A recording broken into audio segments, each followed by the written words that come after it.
Друзья, всем салам алейкум. Сегодня мы будем готовить мое авторское блюдо. Всем приятного просмотра. Подписывайтесь на канал и ставьте лайки. Погнали! Это уже второе авторское блюдо. Мы берем лапшу гречневую, также копченую курицу,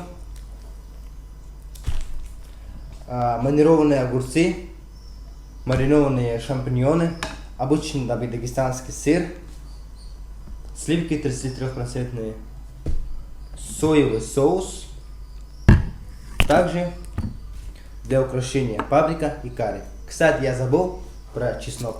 Чеснок придает очень насыщенный и вкусный вкус. Погнали.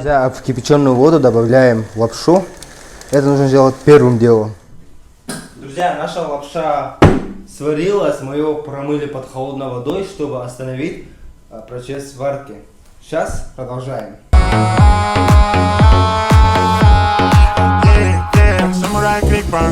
Ты просто 6 без 9, умный я как Эйнштейн, течет во мне шлашлайн. Сразу же добавляем корнишонные шампиньоны. Сразу же добавляем корнишонные огурцы.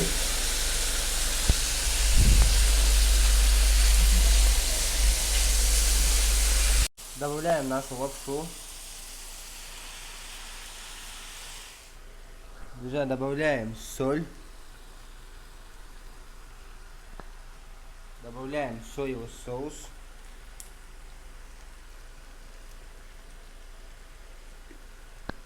Помешаем. А сейчас наливаем сливки.